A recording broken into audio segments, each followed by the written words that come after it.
The afternoon allocations, I think, has been a problem for parents for a few years now. I think this is a sentiment shared by the parents of children that are going to be accepted this year, and the parents of the last cohort of last year's children share the same sentiment, and it dates back for as far as back as 2011 when the first preschool cohort was accepted.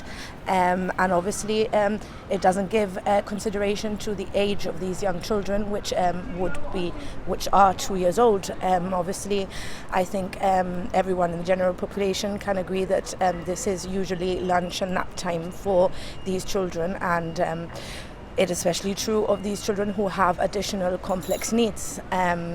When you consider that these children have these needs that further impair their learning, I think you need to really consider the hours in which these would be more impactful, and the fact that morning sessions would offer them longer hours at this placement.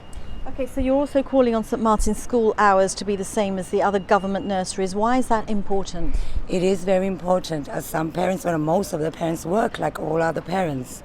So if you cannot drop your son or your daughter before 8:30 and you have to be at work by 9:15 and the gates don't open they don't open until 9:10 or 9:15, there's no way that parent can get to work on time. What sort of facilities and provisions are you calling for in mainstream nurseries for those children with special needs? I think there needs to be a more safeguarding of these children.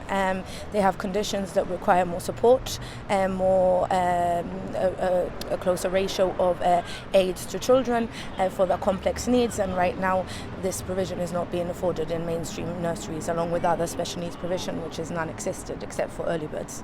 Well, the government says it's in regular discussions with the main stakeholders, so what sort of feedback have you had on this? Well, at the moment we're waiting for a meeting with the Chief Minister. Hopefully we'll get to discuss it further on.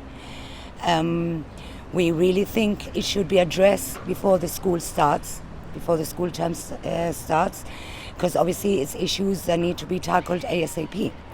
So hopefully we are waiting for him to respond, obviously, or as well to a letter we've sent him, and see if we can work together and try to sort this out, the sooner the better. The action group is looking for extra capacity at St Martin's in the mornings as well. Yes, the action group feels that obviously forward planning of a new school would have considered the extra demand of children that there is yearly, with some forward planning on the statistics, and the fact that this is increasing yearly, and the capacity of the school should have considered this. So there should be enough capacity for this to be able to start in September, and obviously the capacity for the need to equalise the school and opening hours with the rest of the mainstream schools in Gibraltar. A new school with all the capacity and all the new, obviously, equipment that it has should be able to afford these to the parents of special needs children in Gibraltar.